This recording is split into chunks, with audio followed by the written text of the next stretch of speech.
Vamos lá, gente, aula 38. Falaremos hoje sobre a sociedade feudal, tá? Como funcionava. Já falamos na aula anterior o que é o feudalismo, como as coisas foram divididas, quem recebe o quê, como o juramento de fidelidade, tudo aquilo. Agora vamos falar como o papel de cada um dentro dessa sociedade, tá? Então a Europa, ali na metade da Idade Média, basicamente todos os cantos da Europa, todos os locais da Europa funcionam nesse sistema de feudalismo, tá certo? Teremos aí uma transformação disso, falaremos já, causada por um povo estrangeiro, por povos estrangeiros que vão forçar essa divisão feudal a ser refeita, tá? Falaremos isso na próxima aula, tá? Aula 39. Mas na de hoje eu quero passar para vocês a divisão social. Desde lá da antiguidade, desde o surgimento das primeiras cidades, aquela questão da igualdade entre as pessoas, ela desaparece, tá? Então, quando eram pré-história, no início da civilização, quando você tinha os grupos nômades, todos eram iguais, homens, mulheres, não importava a idade, não havia rico, pobre, todos tinham as mesmas coisas, tudo era de todos, tudo que eles conseguiam caçar, tudo que eles conseguiam colher era dividido entre todos. Você não tinha bens de propriedade privada, bens pessoais, tá? As pessoas não tinham essa casa, elas viviam mudando. A terra não tinha dono, as pessoas utilizavam a terra, mas ninguém era dono da terra. Que é uma questão que às vezes eu mesmo hoje me pergunto: como é que você pode comprar algo que não é nosso? A terra não é nossa, a terra é o planeta. Como é que você divide ele e vende, né? Uma apropriação estranha. Vamos seguir, segue o jogo. E aí o que vai acontecer? Com o surgimento das cidades, você vai ter a hierarquia social, você vai ter divisão em classes. Então você vai ter no início uma divisão por terra, né? Quanto mais terra a pessoa tem, mais importante ela é.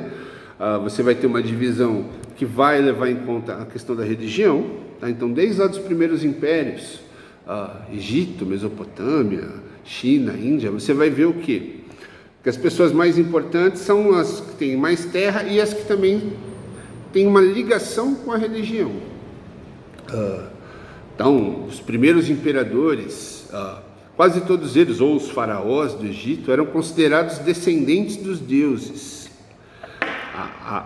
O poder, ele vinha tanto da posse de terra, que quanto mais terra, mais escravos você tiver, mais poder você tem, quanto também da sua ligação com a religião, tá? Então, cargos importantíssimos eram designados à pessoa ou ofertados a outras pessoas pela ligação religiosa que ela tinha. Lembre-se que aí na antiguidade não é a religião cristã, são religiões politeístas. Então, no Egito, o poder todo ele estava concentrado na mão de quem? Do faraó, que para eles é Deus na terra, um dos deuses, é descendente dos deuses, é um Deus na terra, um dos deuses na terra. Quando ele morre, passa para o filho dele, porque o filho dele descende de um Deus também, é um novo Deus. Eles têm essa ideia da divindade, o poder na mão da divindade. E isso vai em geral, não é só no Egito não, na Pérsia, na Grécia, você tem Alexandre o Grande, queriam fazer uma ligação dele com os deuses. Você vai ter isso em Roma, Júlio César, outros imperadores querendo se colocar como descendente dos deuses. Você tem sempre essa ligação de poder com religião. Na Idade Média, o poder ele vai vir, essa divisão social, ela vai sofrer uma mudança. Você vai ter uma divisão social um pouco diferente do que você tinha na antiguidade. Na antiguidade você tinha lá os paterfamilies, né? A classe das pessoas fundadoras da cidade, com ligações religiosas e tudo mais, com os deuses ancestrais. que são cidadãos, você vai ter mulheres, idosos, estrangeiros, escravos e por aí vai. Na Idade Média isso vai mudar. Na Idade Média você vai ter uma divisão por trabalho, que tem uma total ligação com terra e tudo mais. Mas o que vai definir a sua classe social é a forma como você trabalha. Então você vai ter, para ficar mais claro para vocês, na Idade Média, você divide a sociedade feudal, a sociedade europeia, em 3 grupos: os que rezam, os que lutam e os que trabalham. Tá? Então você vai ter 3 grandes grupos, os únicos 3 grupos sociais da Inglaterra. Ou você faz parte do clero, que são os religiosos, os bispos, abades, monges, padres, párocos, freis, as pessoas que trabalham para a igreja, tanto para a igreja antes da divisão, quanto para a igreja católica, depois que ela se divide.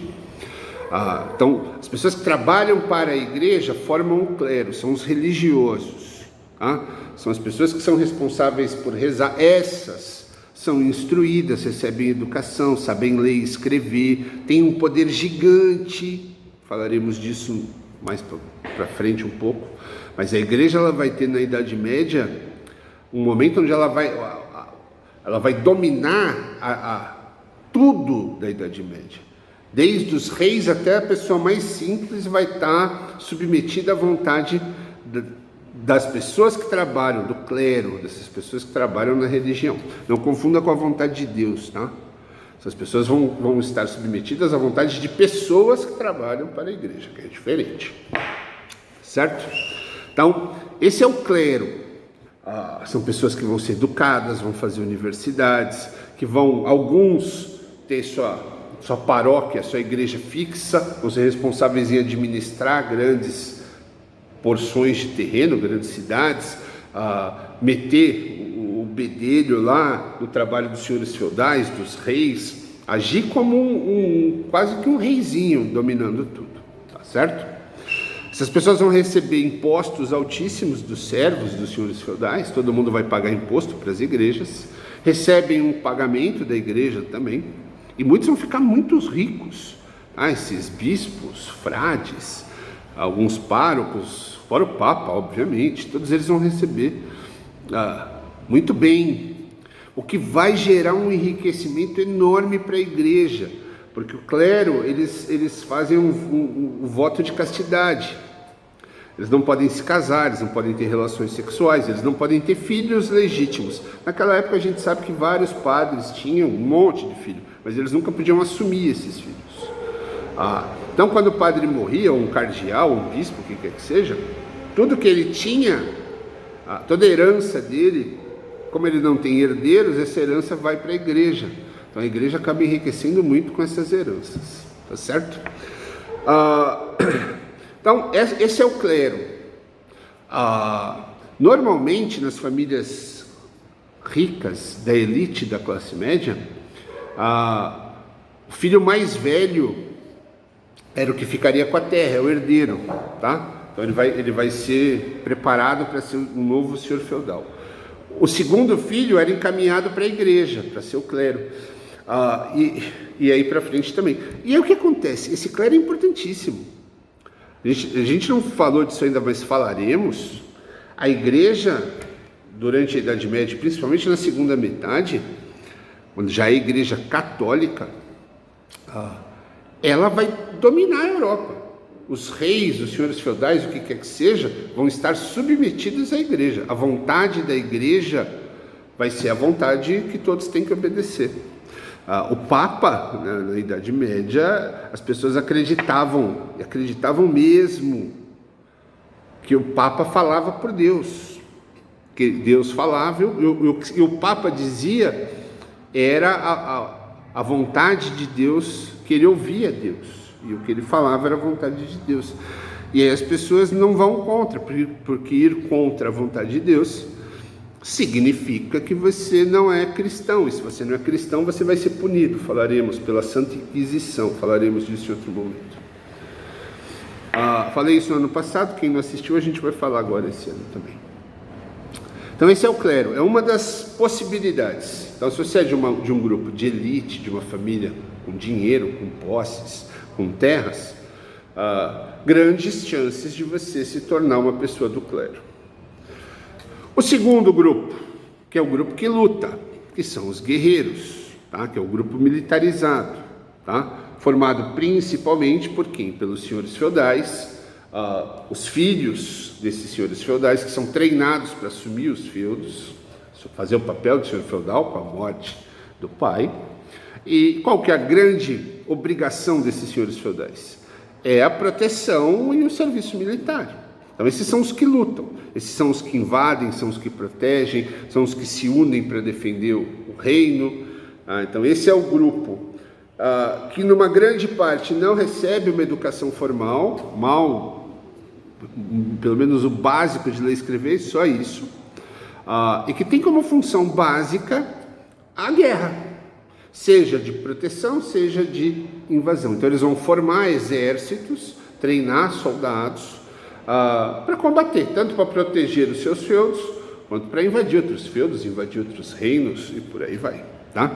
Esses normalmente são os mais ricos, são os senhores, os cavaleiros, não cavalheiros. Cavalheiro é uma coisa, questão de educação.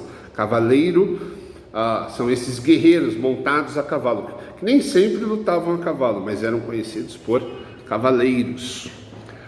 Quando não havia guerra, o que essa galera faz? Jogos. Nesse período não tem mais Olimpíadas, as Olimpíadas da Antiguidade desaparecem, não vão deixar de existir. E aí na Idade Média na Europa vão se praticar jogos com esse grupo de cavaleiros, com esse grupo da nobreza, que a nobreza é militar, tá? Que vão praticar justas. Justas é um esporte onde um fica de um lado no cavalo, outro fica do outro, e eles correm com uma lança, tentando um derrubar o outro, se chama justa. Os campeões dessas justas eram reconhecidos no reino inteiro, famosíssimos, ganhavam muito dinheiro, eram adorados pelas mulheres, eram os famosos da época, né? Eu ia falar que era o Neymar da época, mas é que esses caras não ficavam caindo e rolando, então não é bem isso, tá? E o terceiro grupo são os trabalhadores, que somos nós. Se estivéssemos na Idade Média, seríamos nós, os que trabalham. São os pobres, tá, gente? Para deixar mais clara a coisa. E aí você vai ter dois tipos de trabalhador. O servo, que ele vai receber a terra do senhor feudal, vai fazer um juramento de fidelidade, vai ficar preso a essa terra por uma série de obrigações de pagamento, de juramento. E você vai ter os vilões ou os camponeses. Essa palavra vilão é confusa porque vilão hoje é o do mal, né? Tomou um outro sentido. Vilão é aquele da vila, a pessoa da vila, mas que hoje vilão é o mal, né? O bandido. Então, vamos chamar de camponeses, que é a mesma coisa e é mais fácil de entender. O que é o camponês? É o cara que ele tem a terrinha dele, ele é pobre, trabalhador, mas ele não trabalha na terra de ninguém. Por um motivo qualquer, como doação, como prêmio, como pagamento, ele ganhou um pedaço de terra. Então ele tem a terra dele, ele trabalha para ele. Ele vai pagar imposto para o rei e tudo mais, mas a terra é dele. Então você tem esses dois grupos. Esse grupo de vilões, de camponeses, com o passar do tempo da Idade Média, ele vai diminuindo. Não porque eles produzam menos, pelo contrário, muitas vezes esses camponeses produzem muito mais que os senhorios, né, que os feudos. A questão é a questão da proteção. Você vai ter invasões, falaremos na próxima aula, umas aulas para frente, aí, sobre as invasões que vão acontecer na Idade Média, de povos estrangeiros, que vão causar um terror na Europa. Tá? Esses feudos, essa divisão, ela vai entrar num caos total, porque povos vão invadir, destruir, matar. E os feudos ainda têm uma proteção dos exércitos dos senhores feudais, que não vai adiantar muito, mas é uma proteção. Agora, esses camponeses não têm proteção nenhuma, então quando são atacados, eles perdem tudo. Tá? E muitas vezes esses camponeses acabam entrando para o feudo, ele mesmo se voluntariando a fazer parte do feudo, colocando a terra dele à disposição do senhor feudal, e ele vira quase que um servo para poder receber essa proteção do senhor feudal, tá certo? Então, alguns camponeses não prosperam, enriquecem e vão dar origem a classes como a burguesia, que falaremos depois o que é isso. Mas uma grande parte dos camponeses acabam perdendo a terra, perdendo tudo para as invasões estrangeiras, ou anexando a terra deles a uma terra de um senhor feudal, para que o senhor feudal proteja eles. Ele acaba quase que se transformando em servo. Para não perder tudo, ele aceita fazer parte de um senhorio, de um feudo, pagando impostos, dando parte da produção dele, mas recebendo em troca proteção militar, tá? Veremos nas aulas para frente que essa proteção militar não vai adiantar, tá? Os povos que irão invadir a Europa são sangue no olho e vão causar tanto problema que essa divisão feudal vai ter que ser remodelada. Essa coisa de cada exército, cada feudo ter o seu pequeno exército, não vai dar conta de lutar contra esses povos invasores. E aí vai ter que se fazer um rearranjo disso tudo, tá? Que aí é onde os reinos propriamente dito vão passar a existir com mais vigor. Aqueles reinos que surgiram lá na divisão, lá com os germânicos, uma coisa meio fraca, que é a exceção dos francos, que era um reino mais encorpado, os outros reinos quase não tinham poder, o rei não tinha poder nenhum, e alguns nem rei tinha. Nessa segunda metade, com as invasões estrangeiras, esses reinos vão virar reinos mesmo, vai haver uma unificação formal da coisa, beleza? A gente volta a falar na próxima aula. Fui!